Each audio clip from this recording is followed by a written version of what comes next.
Alright, as you guys can see from the beginning footage there, we have started tearing down the 4th gen for the 2G swap. I'm pretty much, I almost have everything done that I want to. I've got a couple of things started as far as the swap. I've got a couple of plugs in. I removed the 2 coolant stacks that were in the top of the head, and I did plug one, and I'm moving another. So, but I wanted to stop here and show you guys. I'm getting ready to rotate the engine over to top dead center. Now on the 5.9, the timing mark is up on your pump gear on your front timing cover. On these, the timing mark is on the damper. So what I need to do, or what you're going to need to do, is it's easier to have a partner. There is a timing mark on your damper. Put a paint stick or put a paint mark on it, or some way that you're going to be able to identify it and see it, and then either put a wrench on the front of the crank or go to the back to the adapter plate with your barring tool. I have one right here that I use quite a bit.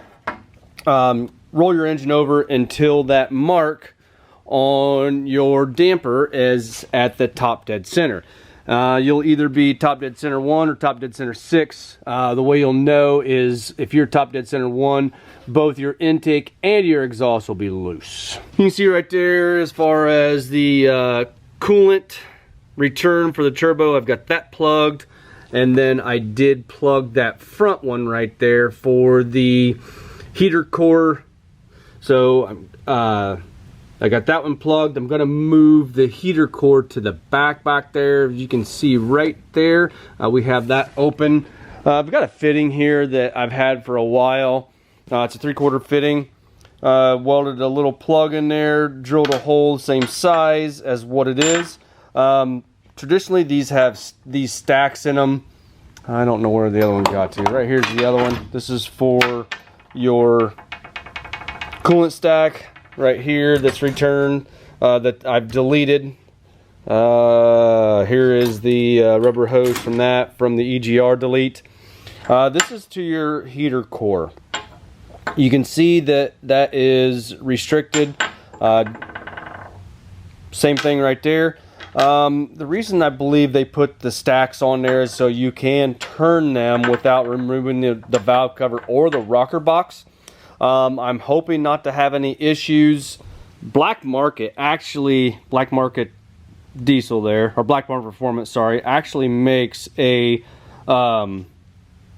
fitting delete. That way you can run an -10, I believe that is, to a barb if you so choose, and that would delete this. They have another picture right here, I believe. You can see that. But they are running it in that front coolant port, which I plugged, and I'm going to move it to the back side there. The only thing I'm going to utilize my same hose. This is the top of the heater core, and it'll come around, and then I'll just have to cut off what I don't need. So I may order that, or I may choose to use this. Haven't decided which yet. I don't have the right fittings to be able to utilize this.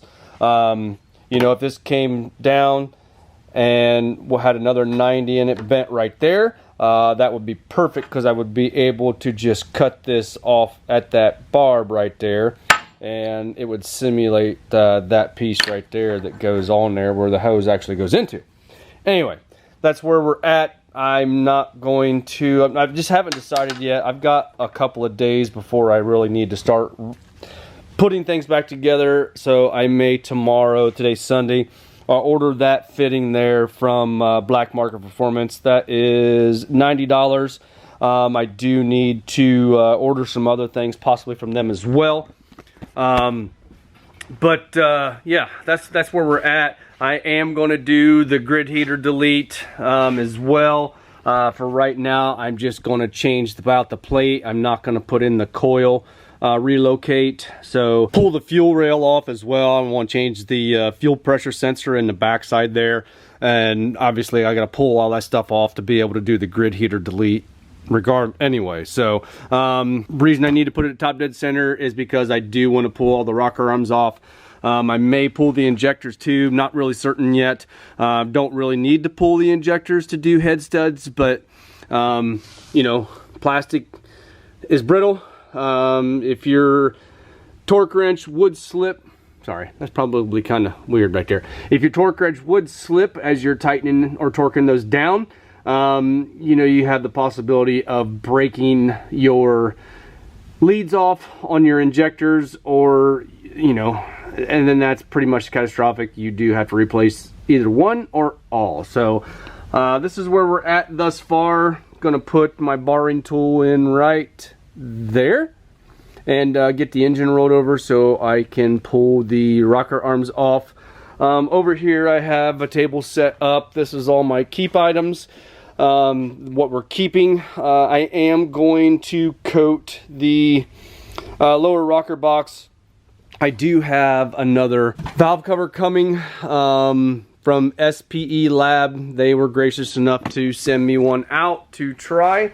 They are all over my social media feed as far as sponsored items, so if you guys get a chance, check out SPE Lab and see everything that they have to offer. They do have quite a bit for the Cummins platform, Duramax, and Power Stroke. So I believe we're going to do the rocker box in pink, and then we're going to do the valve cover itself in flat or semi-gloss black. I don't want any polished parts on here, so I may coat the fuel rail, and I'm definitely going to coat the grid heater delete as well. I can do the grid heater delete myself, but I don't think I'm going to be able to do the rocker box because of the size of my oven. Even if I put it in at an angle, I don't think it's gonna fit. So I have not checked it, but we will check it right now.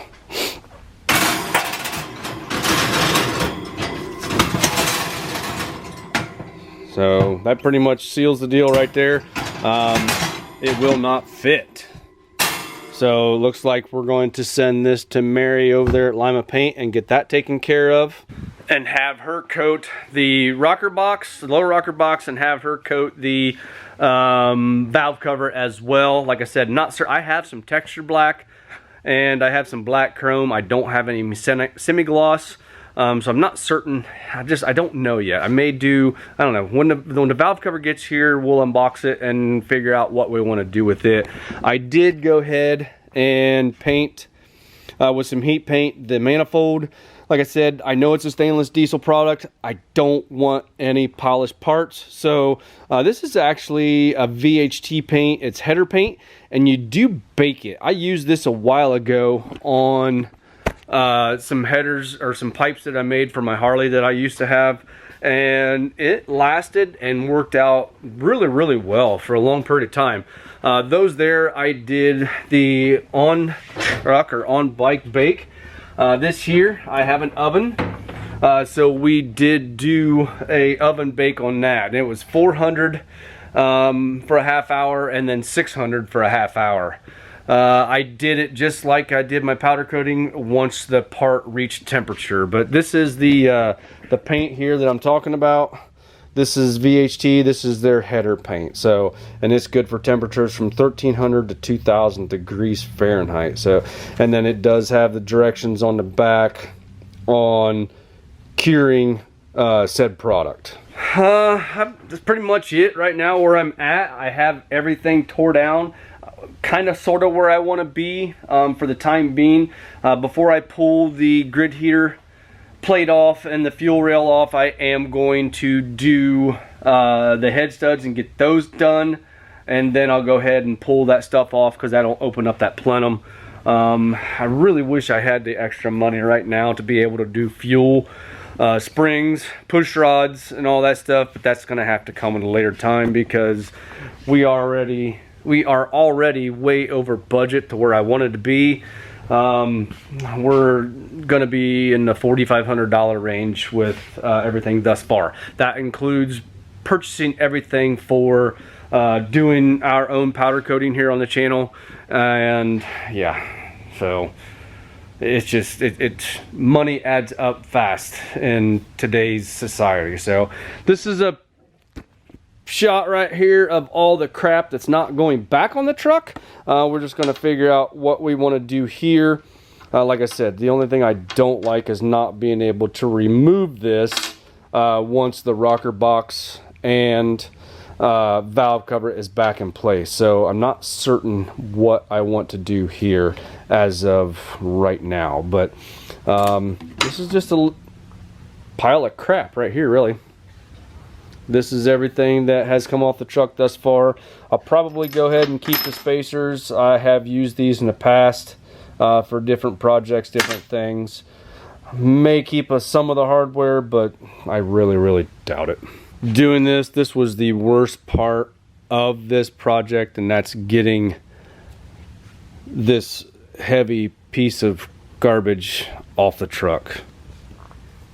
There's a nut I dropped that I have no idea what it's for. I remember dropping it, but I don't remember what it was for. So we'll put this over here in the possibility pile. These are well, that's garbage. This is going to be garbage. This is my possibility pile. Things that I may keep. Anyway, I know this is kind of just a quick video, but it's catching you guys up where I'm at. Yeah. I haven't made it just too far, but going back and forth from the house to here to doing different things, this is pretty much taking me all day long just to do this right here. So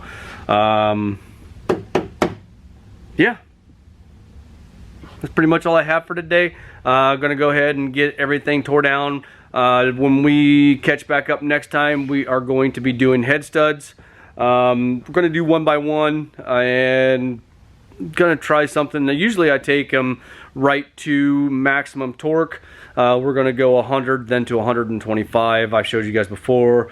We do have thoroughbred head studs. We're gonna try those and see how those go for us. We've used some other companies in the past with exotics.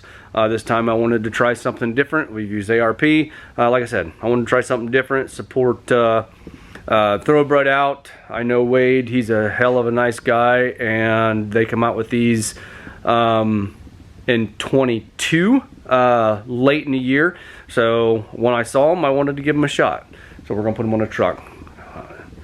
And with that being said, hit that like button, give me a thumbs up, subscribe if you haven't already done so, and we'll see you guys in the next one.